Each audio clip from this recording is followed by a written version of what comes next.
Thank you everyone for attending our webinar today called Path to Understanding Definitions and Discussions on Racism and Privilege.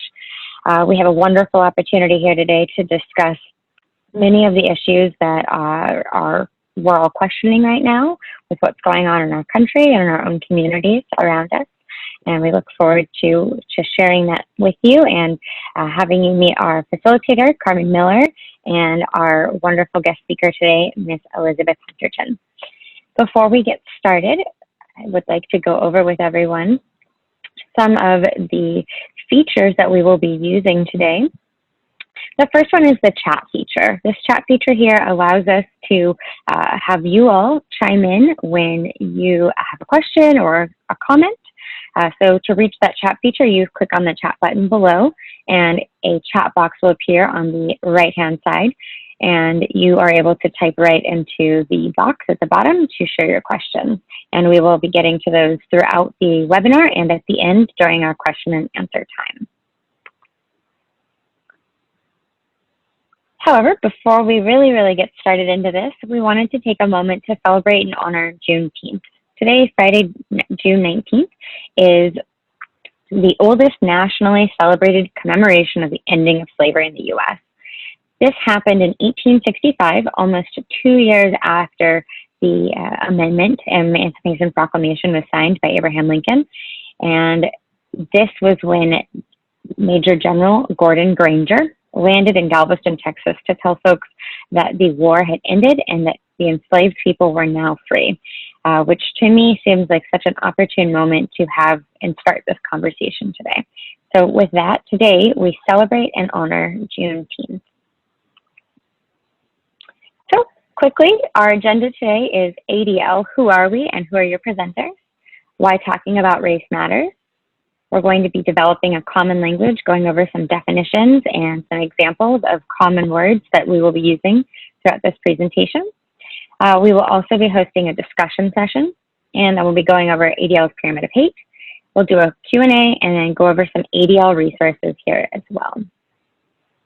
So the ADL was established over 100 years ago, and we are a force for change, a champion of our nation's values and a shield against hate and extremism. Our mission is to stop the defamation of Jewish people and to secure just and fair treatment for all. The reason why we have a dual mission is that we know that we cannot fight one form of hate without fighting all forms of hate, which is why having conversations like these today is one of the most important things that we can do. We focus in several different areas, as you can see here from this slide, in securing justice and fair treatment. Civil rights is one of our main priorities as an organization, but we also do work in free speech, immigration reform, religious freedom, voting rights, and we are one of the champions of hate crime legislation across the country. ADL has many education goals, and one of our things to do is to reflect on and understand identity and culture, understand the impact of culture on communication and conflict, examine bias in themselves, others, and society, and take action to challenge bias and bullying. One of the ways that we do this is through our No Place for Hate program, and it is a program that schools can enroll in for free at this point and make your school a place where hate is not an acceptable behavior of anyone on campus and work to create positive social change on your school's campus. One of the many things that we believe is that bias is universal, change is a process, diversity is one of our many strengths, and prejudice is learned, therefore can be challenged and overcome. One of the ways that we do this is through our World of Difference programming. Now, later on in this webinar, we'll be going through some Worlds of Difference activities to kind of better understand maybe what our biases are or what change is or is not. But before we get started, I'm going to go ahead and pass it over to our guest speaker today, Ms. Elizabeth Hunterton, to introduce herself and share a little bit about herself. Elizabeth? Hi, thank you so much for having me today. I'm so honored to be here. I think now it's more important than ever to have these difficult conversations. And I want to start by saying thank you for coming, because I think that you being here today shows that you're committed to creating change. And to the ADL, thank you for hosting it. Thank you so much for having me here today. I'm honored to be here and be part of this discussion. As she said, my name is Elizabeth Hunterton, and I was abandoned as a baby at the Reno airport and raised in rural Nevada, and moved down here to go to college and got my bachelor's and master's degrees from UNLV, and I'm excited to be here today. Thank you so much, Elizabeth. We're excited to have you here today as well. And in just a moment, I'm going to ask you to share one of your personal stories about privilege and what that's looked like for you. But before we get too into this, my name is Katrina Sandico. I'm the Education Director for the ADL in Nevada. And we also have our other facilitator, Carmen Miller, here today, who is a wonderful and compassionate human being for our work that we do with ADL, but she's also an administrator with CCSD and makes this one of her important pieces. So Elizabeth, if you're ready, I'd love to have you share some of your own insight and personal story on privilege and what that looks like. Absolutely. I think I have a very unique perspective on all things race. I was abandoned as a baby in 1980, and I didn't know what ethnicity I was until 3 years ago. So in that time of not knowing what I was, I really found a way to find commonalities and appreciate all races, because the reality is I could be mixed with any one of them. I was adopted and raised by 2 white parents. I have a Hispanic and Native American brother. I grew up in rural Nevada. So my view on race and racism, I think, is very comprehensive and extremely multifaceted. And I want to start by saying to those of you who are not people of color, I know that racism hurts you too. And I know that because I saw the pain in my parents' eyes. I see the pain in my husband's eyes when we talk about racism. And I remember the first time I asked my mom what the N-word meant, and the pain that I saw, because A, she knew that wouldn't be the last time. B, she knew she can't protect me forever. And C, as a parent, you just want to be able to say, I understand, and here's what I've done when this happened to me. And my mom will never be able to say that. So I know that racism hurts you as well. And to my fellow Black and Indigenous people of color that are here today, please know that I see you, I hear you, I stand with you. And if there's anything else or anything more or anything different that I can do to further our cause, please tell me. And we want to keep it white. And if we dragged her N-word body up and down the street, maybe every other N-word would know that they're not welcome.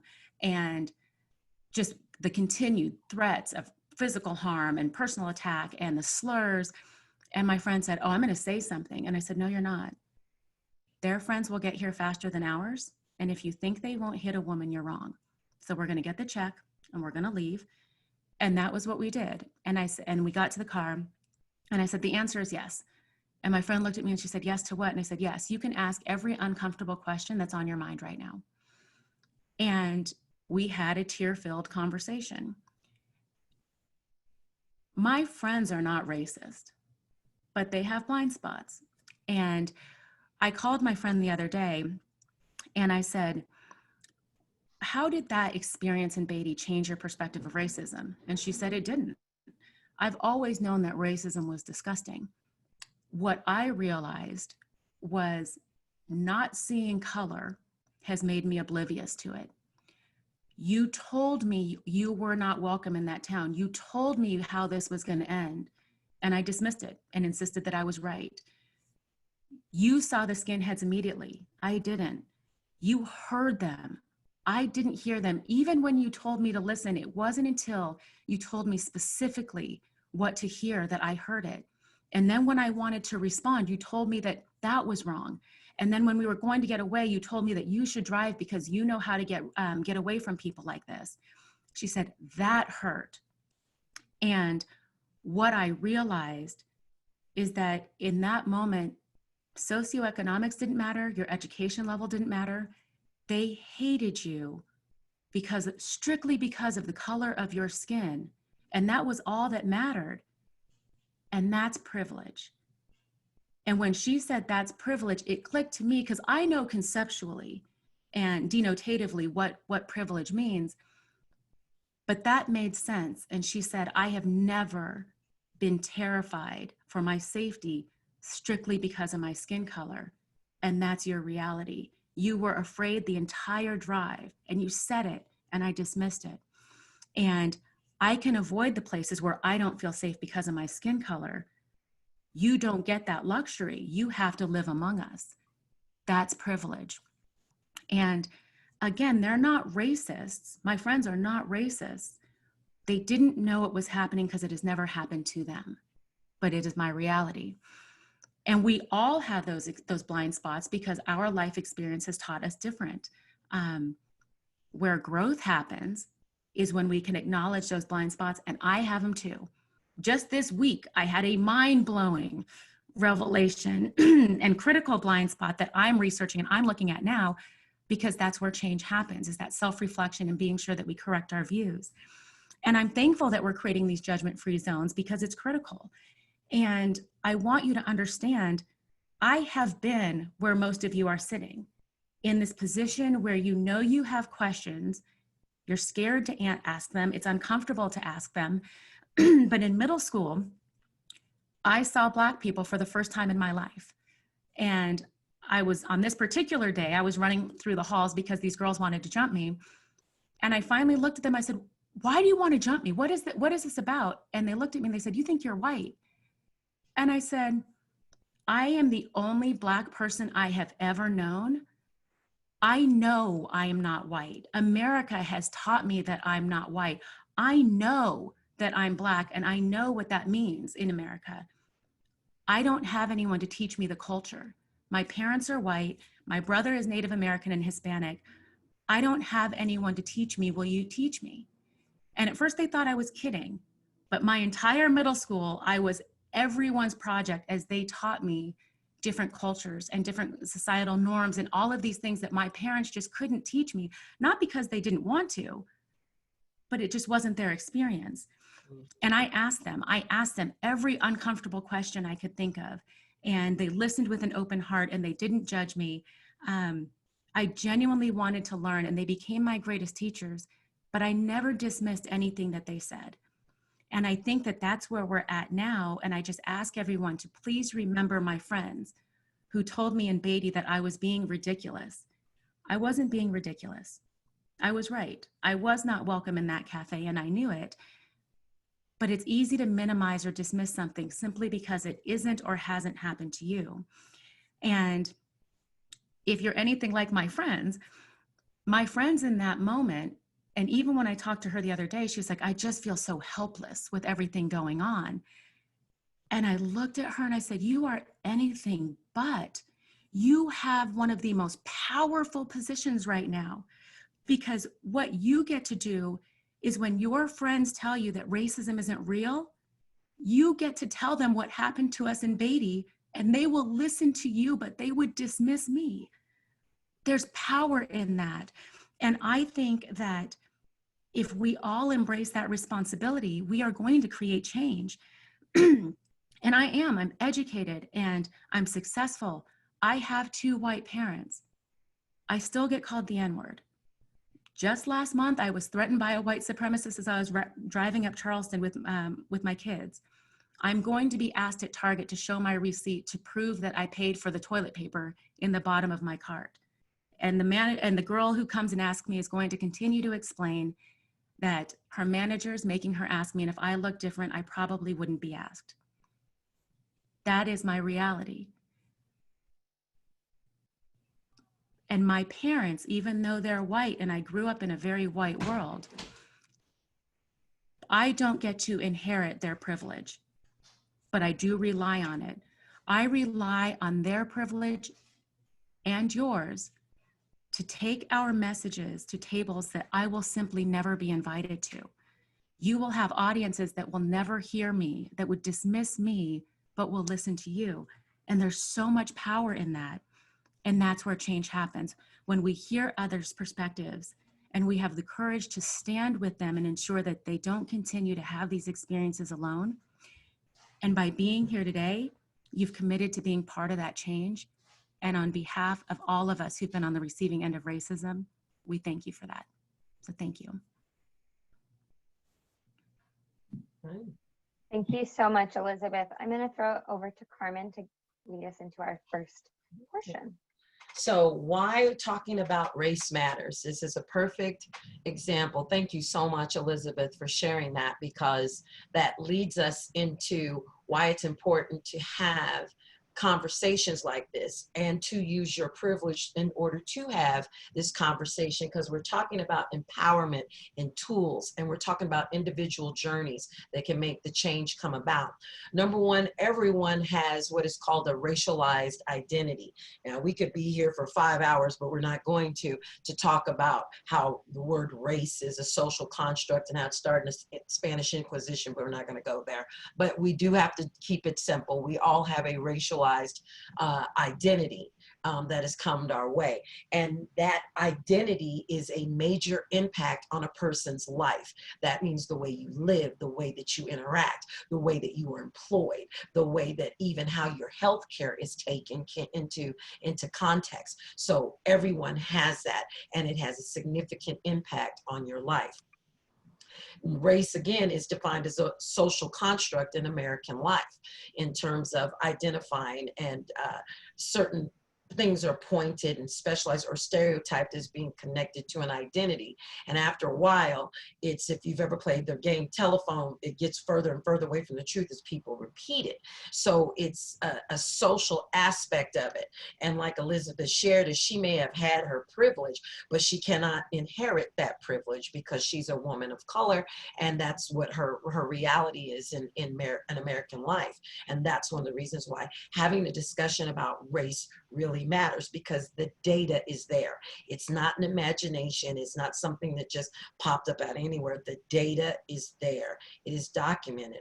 It's the awareness and how we communicate it forward that we really need to move forward and inspire those conversations. And of course, at the ADL, the tools that are available for you to continue to have these conversations. And they're going to be a little uncomfortable. And discomfort is not always a bad thing, but you cannot continue to tolerate poor behavior, and that's not a part of who you are and why your life's important. Katrina, is this you and I together, ma'am? Yes. Thank you so much, Carmen, for walking us through that. Sure. So in just a moment here, we're going to be going through a series of definitions and examples, just to make sure that we're all on the same page when it comes to some of these really important terms that we're talking about, hearing in the news, seeing on social media. So Ian, if you could take us to our first slide. So this first word here is implicit bias, and we hear this a lot. Sometimes it's called unconscious bias or attitudes. This is something that we don't necessarily do on purpose. It's not necessarily a bad thing. Oftentimes it can be, though. So one of those things that was that it can affect people unintentionally in a group, specifically just because of their membership. So like Elizabeth shared with her story, she did not inherit that privilege that her parents had. And unfortunately, that left her open to a lot of bias within the community that she was living in. Carmen, would you like to share the examples? Well, the example, as you see above in front of you, is from the MBER, which does the research of applicants. And this is a system of employment where a resume is sent in. Before they even look at the qualifications, they'll look at the name. And if the name is quote unquote too black sounding by the stereotypic name there, they usually don't get seen. You've probably also seen some things on some of the magazine shows, like who will stop for a cab if they're hailing a cab. So that is another form of implicit bias, and people's identification towards that. Thank you. So the other word on this slide is privilege, and that is also something that we've started to talk about a bit as well. And privilege is something that is often unrecognized. You don't realize it until you have an experience with a friend or a family member or a coworker that has a different outlook and perspective than you do. Just like Elizabeth shared with her own personal story, her friends didn't realize that privilege that they carried with them until that interaction happened. And that's one of those things, is that we need to be mindful of taking stock of the privileges that we have, and not necessarily in a bad way or in a guilty fashion, but what can we do to help lift up other people's voices with that privilege? What can we do to help improve the world around us with that privilege? Carmen? Yeah, and so most definitely you're seeing that if you're watching any kind of news is about privilege. There's a current case going on now where two young men were dealing with law enforcement, had the same amount of points, did the same crime. It was almost an identical crime. One got 2 months in county jail and the other one got 26 years in prison. And then you look at it and then the privilege is into place. The gentleman that got the 2 months in county jail happened to be white, and the gentleman that got the 26 years happened to be African American. So people's perspective and dealing with stereotypes and things that you may not have to think about. I know just in terms of in speaking towards women, we have a situation that we have to think about how we go out into the world sometimes. That is another form of privilege. So it's just about how you relate and how you're exposed and the impact of stereotypes and how you interact with people. It's almost like being armorized for that. And when you live in a position of privilege, you don't realize that because there's no awareness to it. Next slide, Ian. Thank you. So Carmen, you want to take us through these definitions? Sure. I'm going to make sure I got them right. Okay. So race refers, as it says there, you're intelligent, is biology. I always like to use the establishment. I'm a full supporter of race being a social construct. If any of you get into a car accident and you need my blood, not the same blood transfusion, you're not going to turn into a 55-year-old woman of color. But in terms of race, it's just a classification system. It was created for social and political reasons. Thoroughly for that. There is more, there are actually the genetic and biological differences within racial groups are defined by society, but it's not a biological connection for what it is. So that's why you have more of a focus of trying to identify someone ethnically in terms of they're Asian American, African American, Caucasian, which is an actual place, the Caucasus Mountains, and that history that goes into it. Absolutely. Mm-hmm. The other definition here is racism, which is the marginalization, of course, of people of color or anyone who's oppressed based on a social construct. And of course, some really difficult examples are things like lynching, hate crimes, the use of racial slurs. But there are so many different forms of racism that are both overt and things that we don't think of at all, things that are considered socially acceptable at this point. Carmen, do you have anything else to add? No, you hit it right on there, overt and covert. And then, you know, as you expand your experience, you'll learn more about coded language that's used on the regular. People of color, we call ourselves multilinguists because we speak our language. We almost speak our cultural language. We also speak a foreign language. And then we also speak a coded language of the code words that are used that we have to be aware of. Thank you.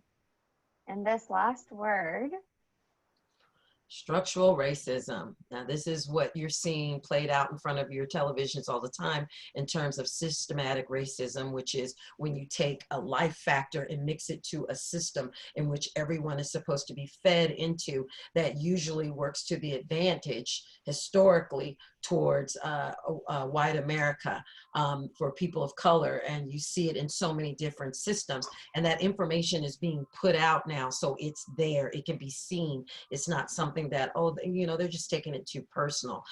In particularly, I believe a slide is going to come up and discuss the issue of what's called generational wealth and the streams of revenue and transfer of wealth. And this is data that's proclamated and shown that there is a study that white families hold 90% of the national wealth in this country. Latinos hold 2.3% of that wealth, and African-American families hold 2.6.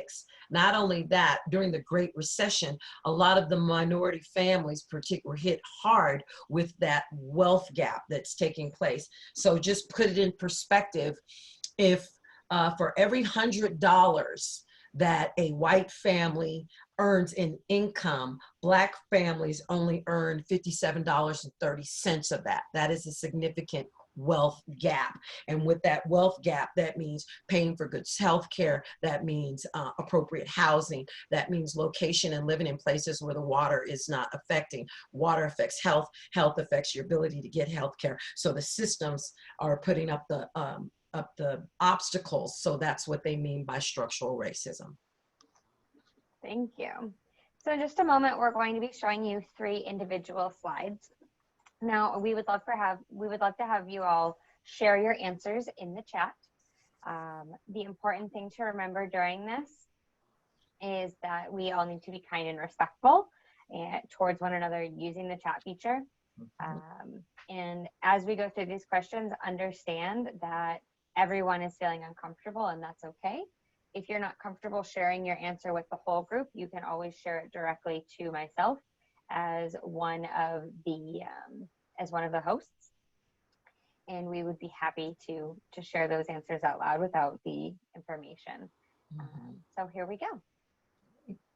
So this first question here says, when were you first aware of your race? Do you want to take a few moments and answer that in the chat? And as those answers start to populate, we'll go ahead and start sharing those out loud.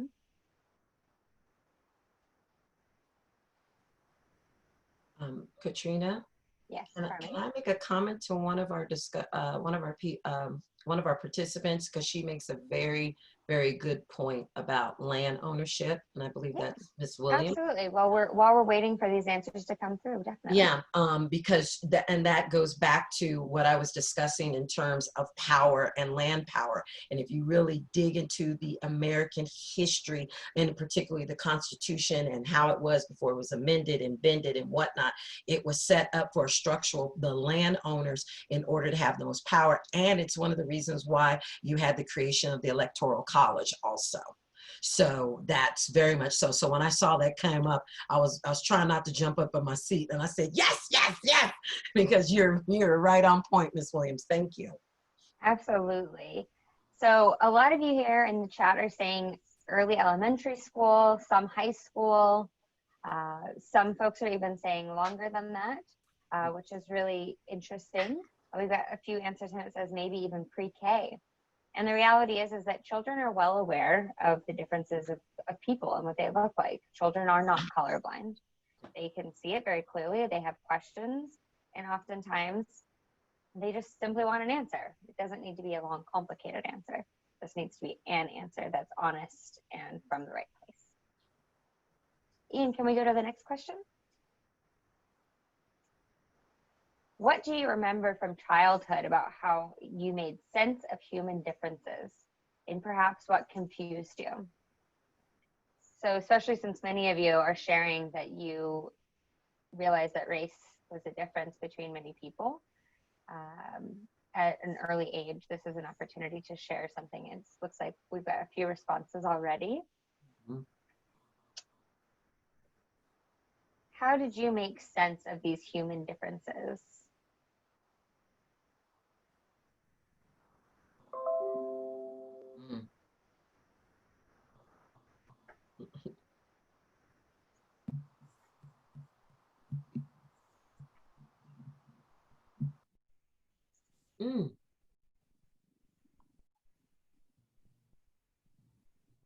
Carmen, are you seeing some ones that you'd like to share out? Well, no, because and the thing about it is the unknown throws a lot of people off balance. And so it's not unusual to say, you know, I thought it was weird, because it is weird to you. You have not been made aware of it. We want to try to empower people to feel comfortable to ask questions, but understand you need to be very careful about it. I think someone made a comment about hair.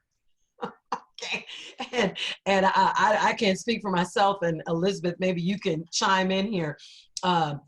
People want to put their hand, they're like, well, can I tell you? I'm like, no, don't touch my hair. Let's talk about it, because it's actually a flat follicle, a wavy follicle. There's different things and conversations like that. But I have some dear friends who are not African-American, and their hair is just as curly as mine too. So it's an interesting conversation. But saying it that when you were that young, it was weird to you, that's normal. That was your experience, but you're not a child anymore. Now you're going towards more awareness. Yeah. And I think it's interesting because I think a lot of people had these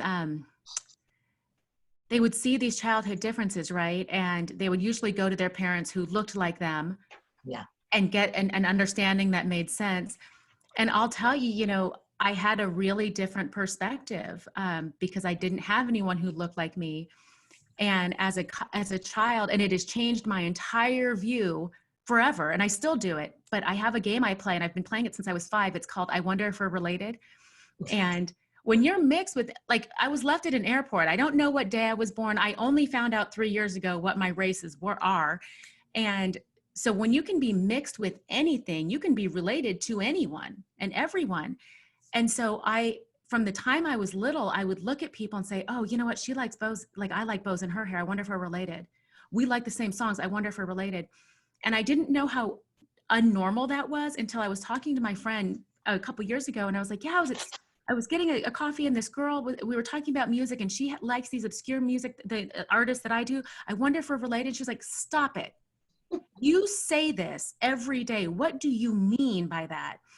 And I said, no, you know, like, don't you ever just meet people and wonder, oh, I wonder if we're related? And she was like, no, most of us know that we're not related to everyone or anyone.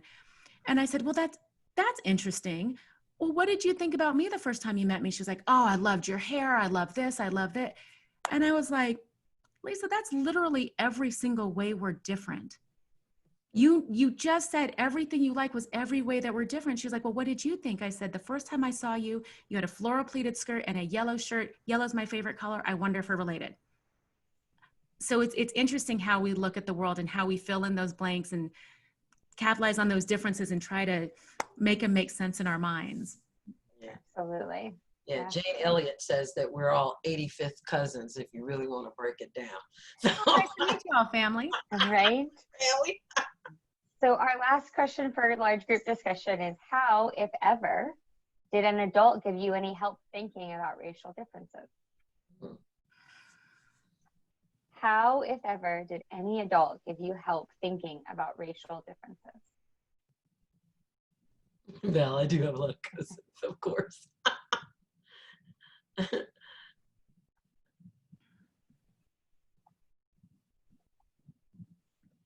This is probably that interesting time that you had to have the conversations. I know, in particularly families that have African-American males, they start really having those kind of conversations early on to prepare for them to participate in the world. You know, if you go out, do you have your ID on you? Do you have your keys? Yeah. Okay, if you get pulled over by a police officer, this is what I need you to do to get home safe. And that's not a conversation that a lot of parents have. I'll tell you, my sons are 5 and 6, and they already know big arms if you get pulled over and big fingers. So they see that there's nothing in your fingers. Stretch your fingers. But I'm also raising them to trust law enforcement, and they know that they're the helpers. And I mean, I have been telling them from the time they were little, and I have an 18-year-old stepson, your number one job is to make it home to me. Yeah. If you feel that you are being on the receiving end of injustice, or we will deal with that later, you get home. You be respectful, you do what you're told, you don't do anything without asking for permission, and big fingers, spread them as far as you can with your big arms. And those are just conversations you have to have. Absolutely. I'd love to highlight a few of these stories that folks have shared in the chat. And I think some of the most impactful ones are looking at my parents and not doing what they've done. Yeah. Yeah. Hearing those things and not repeating what they've seen. And that's such an important thing. I think that, you know, Carmen, especially you working with high schoolers on a regular basis, you see kids that get the opportunity to break those cycles on a regular basis. Oh, most definitely. And it's so important to do that. I see a lot of other comments in here just about, you know, having the general color blindness conversation and how you might realize that that's not what you'd put forth today. Growing up in a place where there were no other races, everyone was white. I don't remember having those kinds of discussions, which makes sense. If it's not around, then not discussed. I thought I saw a comment. Somebody said they were from Tulsa, or they grew up in Tulsa. Yes, it looks like it's right here. I didn't have anyone really to help me with it. We lived in Tulsa, Oklahoma. My dad told me about the Tulsa massacre. He didn't whitewash it, but I didn't understand it. Okay. All right, because that's something that's most definitely being, since we are a world of media right now, there's about 12 stories out on this, on about the Greenwood district, how it's been rebuilt up in the history of that. So yeah. Absolutely. Yeah. Well, I appreciate everyone taking the time to share and be open and honest. We know that that's not easy to ever do. And this is also just one part of this, right? It's going to take more than one conversation on one webinar on a Friday afternoon. So Carmen is going to walk us through ADL's Pyramid of Hate before we work our way towards questions and answers. Okay, great, thank you. So the Pyramid of Hate is a component of our instruction of the World of Difference, again, another ADL resource, in terms of talking about how this comes from the bottom up. This is not a bottom down kind of situation. It's definitely a moving up. So the bottom layer is what we would call biased or attitudes. And some examples would be insensitive remarks, stereotypes, fear of difference, and just misinformation that gets repeated and repeated. And some people feel if it's repeated enough, it becomes truth and becomes reality. The next level is what we call acts of bias. That would be bullying, ridicule, slurs, social avoidance. You know, you walk past, someone locks their door, someone holds their purse, so on and so forth. We already touched on this a little bit with systematic discrimination, the economic, political, financial, housing, segregation. Then we have bias motivated by violence, and that's when you get into your assaults, your murders, threats, terrorism, because that's what it needs to be called, terrorism. And then the top of this pyramid is genocides, which is the act or intention of deliberately and systematically annihilating a group of people. And so you can see that the further you go up to the pinnacle and to the top of the pyramid, the severity of what it is. And if you allow one ring of it to exist and stay there and almost become foundational, it is not beyond the ability to build up upon that and keep doing that and build up. And therefore, that's why it's in a pyramid shape. Elizabeth. Yeah. So, oh wait, are there talking points on this one for the steps for conversation? Mm-hmm. Yeah. So the considerations, I think number one, anytime you're entering these discussions and trying to build bridges in difficult places, the first thing that we have to do is have discussion, not debate.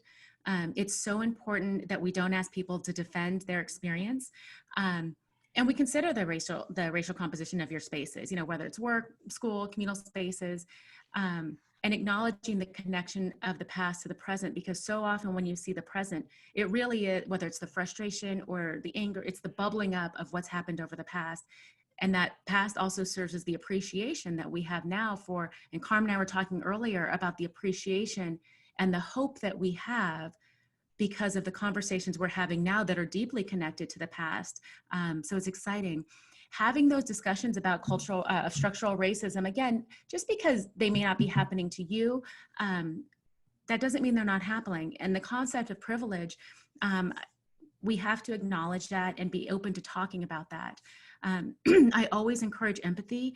I think it's important to have that respect, the time of taking the time to reflect, and then finding where that message relates to your own story, I think is critical. I think it's so important to inspire hope and activism. I think that leaders are those who create something so inspiring that people want to be a part of it. And we're seeing that happen now. Our children are not colorblind. They are aware of differences. They are aware of people who have curly hair and flat hair, as it is called in our home. They're not colorblind, and we shouldn't encourage them to be. We should encourage them to have, to see colors and see differences, appreciate them. And I also get the word tolerant. I don't use the word tolerance. Nobody should be tolerated. They should be accepted and seen for exactly who they are. And we don't just talk about the similarities. And yes, I do think I'm related to everyone and can build a case for that. But I also think it's so important to not only talk about, but value, appreciate, and give space for the differences, because that's where we really come the most multifaceted and the best versions of ourselves, is when those differences are accepted and appreciated. Definitely. Discussing incidents of the hate. this is really important to prepare yourself emotionally. It's not easy. Mhm. And it's really, really hard for my friends now that I'm talking about my experiences with racism.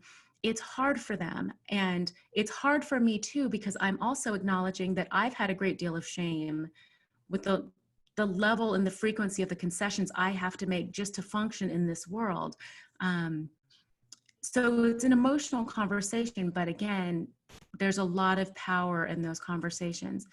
Open the conversation about what they're hearing. I think these conversations, the really strong common denominator needs to be listening on both sides. Answer questions matter of factly and with respect. I would actually change that to perhaps being answer questions authentically. You don't want to come off matter of fact, like blasé, like, oh, well, that's too bad, but really allow yourself to sit with those feelings and respond appropriately based on how you're authentically feeling. Mhm. Be mindful that people of all ages might be struggling to understand, and I think this is particularly important with that gap between the older generation. I know that when I'm building bridges, sometimes people just come from a different time and place, and their rhetoric and their language is different. It doesn't make it hate-filled. They just say things a different way. And my kids have the same thing. So bridging those gaps between those two, building those bridges between those gaps, it's hard, but it's necessary. And really just looking at the intent of the words, because it's not always meant to be offensive. Sometimes, again, it's just reflective of the time and place they came from. Be alert for signs of distress. And my friends know when I'm starting to get anxious, and they'll typically try to step in. But be mindful of those social cues. If somebody's avoiding a question, it's not time to force them to answer it. It's time to say, okay, let's move on, and modify your behavior based on those social cues. Focus on the helpers. I think that's so critical on all sides, rather than looking at the outliers who are causing disruption or the ones that you truly don't agree with. Focus on the helpers, because I think at the end of the day, we all want the same thing. And it's really focusing on those things that are helpful and moving forward, that unify us. And that's so critical, because it keeps the conversation focused on what we have in common and the end goal that we all share. And then the most critical thing, if we're having these discussions and we're learning these truths and we're doing nothing with it, then it's all for naught. So we have to take action in ways that are appropriate and helpful to the cause. And I think that if it's not necessarily your cause, it's so critical that you ask what is helpful and what is harmful before you take decisive action on any one thing. But the discussion is key.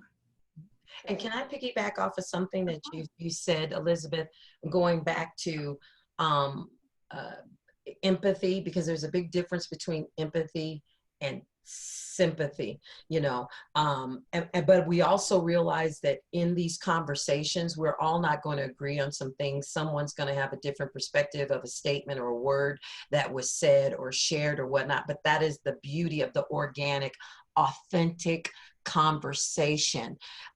Sometimes people in general, not just in this case, mix sympathy and empathy together, and those are two different experiences. The empathy is where the power is, because you're opening yourself up to be self-reflective, and you're opening yourself up to have awareness, so that communication between two people takes place.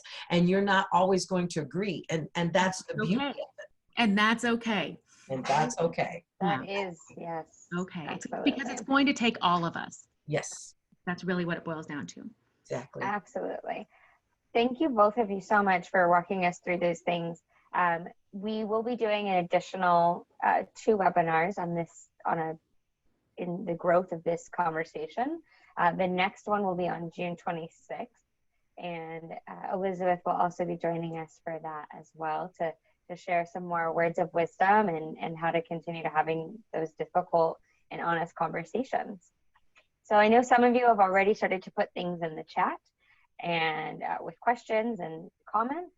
So Courtney will be taking us through those. And ladies, if either of you would like to take the question, feel free to raise your hand or say that you're going to take on that question. Otherwise, we can just kind of bounce them around. Yeah, I just wanted to take a moment to thank all 3 of you so much for putting on this session today.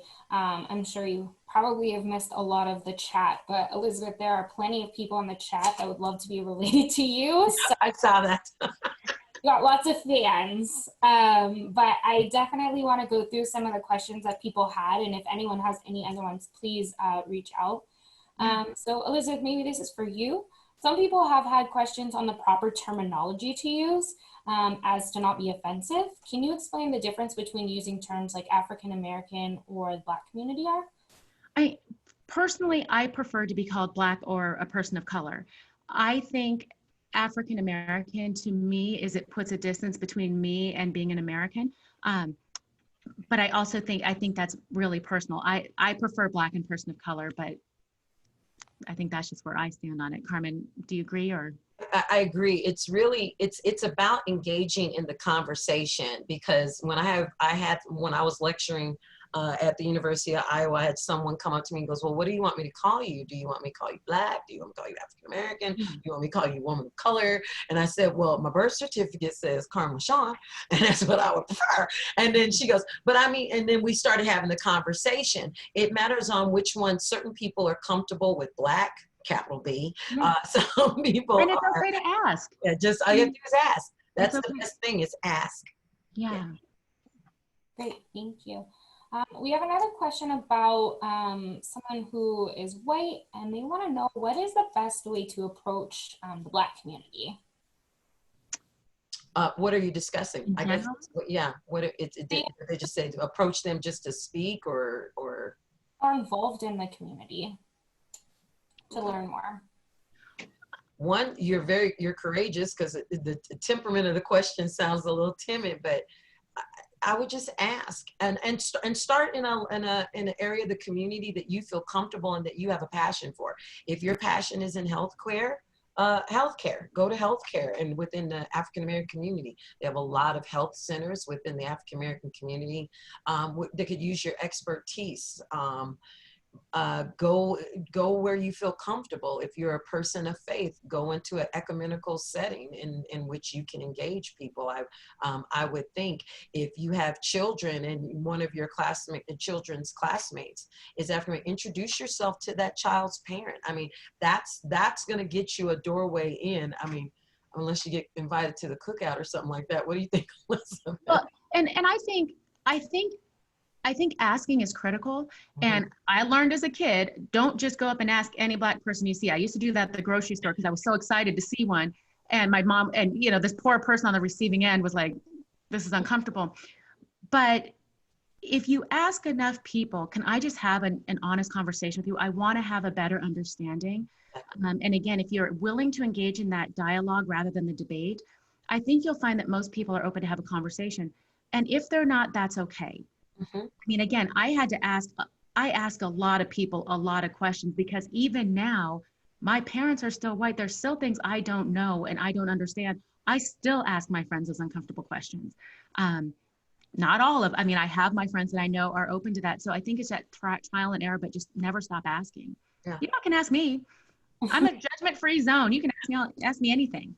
I might crack a joke, but I'll tell you.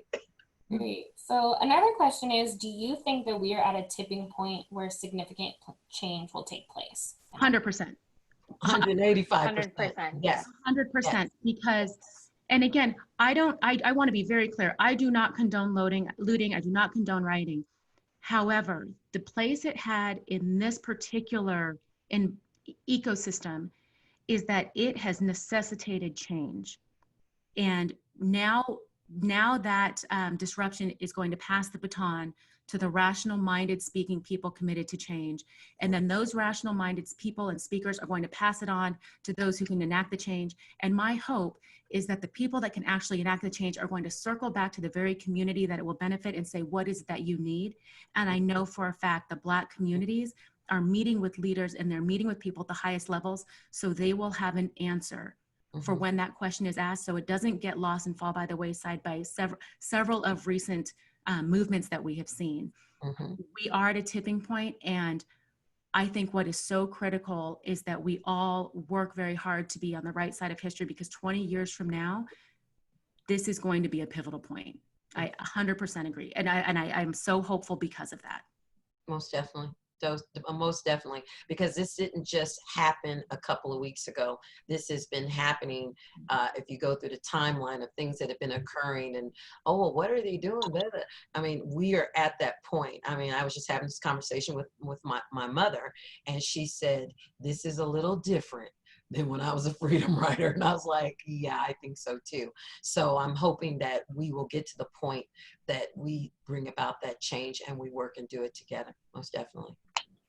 Well, I don't know about everyone else on the call, but that gives me a lot of hope and just continued energy to keep doing the work that all of us are doing. We have one other, I think we have time for one other question. Kat, I think this is for you. What should we do if there is an incident of hate at our children's school or in the community? That's a great question. So one of the many things that the ADL does is we track incidents of hate and hate crimes. And of course, we encourage folks to reach out to law enforcement when it's appropriate, but to report it to the ADL as well. We offer a program called Incident Response, where people can go and fill out the information, share it with us, and then because of the wonderful relationships that we have in our community at ADL Nevada in particular, we're able to help build bridges for issues. We're able to help connect resources to people and really help provide a holistic response. It is one of the things that I pride ADL on the most, is that we truly take tracking that information seriously. And also on top of that, we also use it as part of reporting to other law enforcement groups to help them track data and understand what's going on in communities. And it is truly an easy thing to do. And then Carmen here in just a moment is going to be talking about something that schools can do in addition to what happens at your child's school. Carmen? All right, well, we'll go ahead and jump ahead. I think this is under additional support is at the ADL, one of the resources that they do provide for schools. And from what I've heard from some conversations from colleagues, this is something that's definitely going to be seen more prevalently, hopefully here in our school district.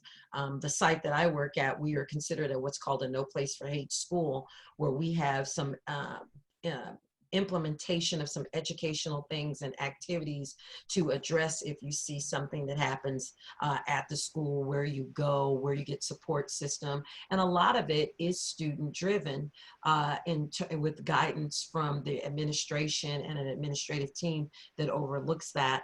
And it's to help the school community, because when your children are in a school, they are within a community and a culture for a large period of time. And I know some of the parents out there like, well, when is it going to go over again? Because you've had them for a while with the shutdown. So I know you're ready for them to go back to school.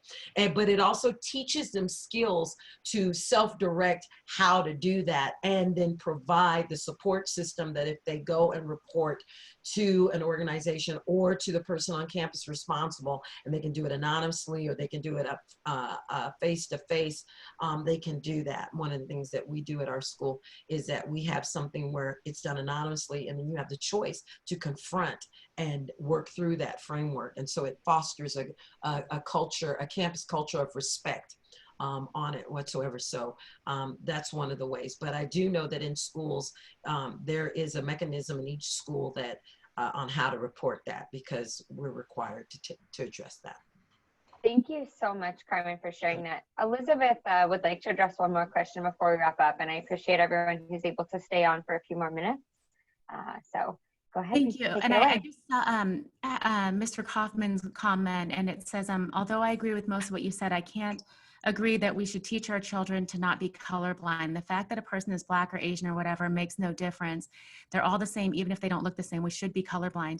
And I want to address that because my friends looked at me being colorblind. And so because they were colorblind, they didn't understand that I am on the receiving end of racism. And each culture has its own form of racism. I'm also mixed with Japanese, and that side of my family completely rejected me because I'm called a hafu. And in the Japanese culture, which is, extremely homogeneous, that's a different level of racism. But I also minored in Japanese, so I appreciate that culture and I understand why it is the way that it is. My Alpha Latinas, they're dealing with a very different form of racism.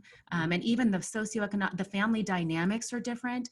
And what I learned in middle school when all these different ethnic groups took me in and taught me is every group has its own different experiences, culture, music, and everything else.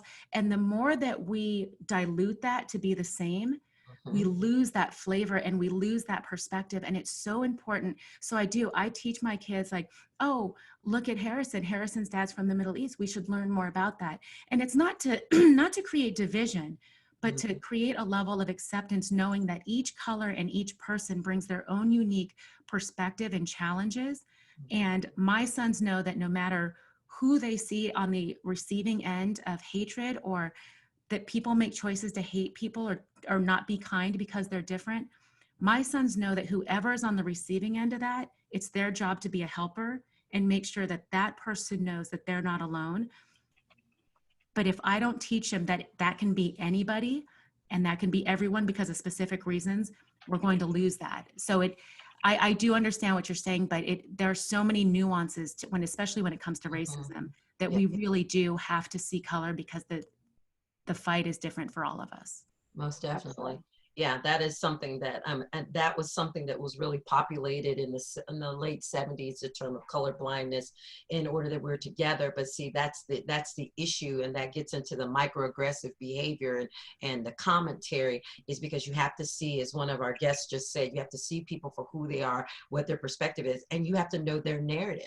And so it's about appreciation, and because that's what it is. You want to raise your children to be based off of your belief system and to love people, but you also have to, that nuance of understanding difference, and difference doesn't have to be strange. It's just different. And then you expand their opportunity, because they're going to end up working with people that are different than them, living amongst people that are different than them, worshiping with people that are different than them. Yes. Thank you so much, ladies, both of you. Elizabeth, I really appreciate you took the time to answer that additional question. And so we're going to wrap up here. We're a little bit over time, and I want to respect everyone's afternoon today. So Courtney just put in the chat the link to register for our next webinar, which is on June 26th. It is at the same time, same place. So we'll be here in the same location, online, in your living room, or wherever you may take this call. And we are looking forward to continuing this conversation with you all as things continue. Courtney? I wanted to add that some of the questions that didn't get answered will actually be covered definitely in the next 2 sessions, and I made notes of them. So please definitely join us and register. And if you do have more questions, I know Kat's going to put her email address on, so you definitely can send us emails and we'll make sure and get them answered as well.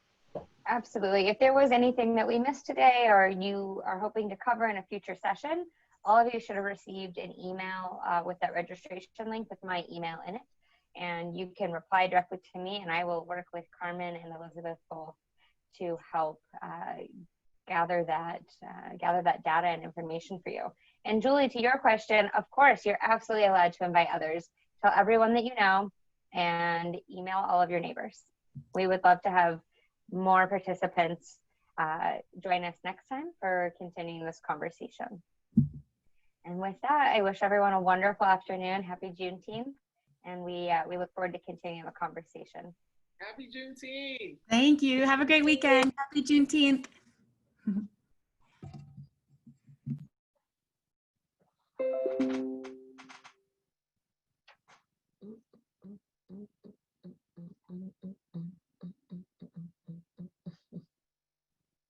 That was wonderful. Thank you very much. Thank you. Hey, Kat, love you. Love you Have too. a nice day. Bye-bye. Perfect. Bye. Sorry, I missed the email address earlier. Can you guys share again? Yep, I'll put it right in the chat right now. Hold on. Thank you so much.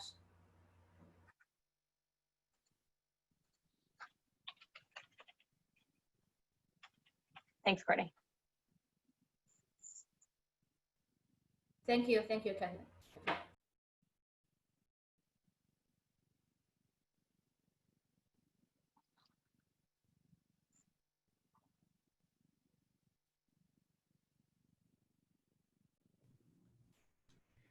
All right, Carmen, it looks like we need to just have a room one day where where we can answer all these questions. I know, huh? I'm going back through the chat and I'm like, man, we didn't get to. Yeah. I was reading some of them and I was like, oh, I want to, wait a minute. Oh, wait a minute. I'm like, oh. You know, Katrina, is that something that would be possible? Like maybe have like an after hours or like a room where we continue the conversation? Because gosh,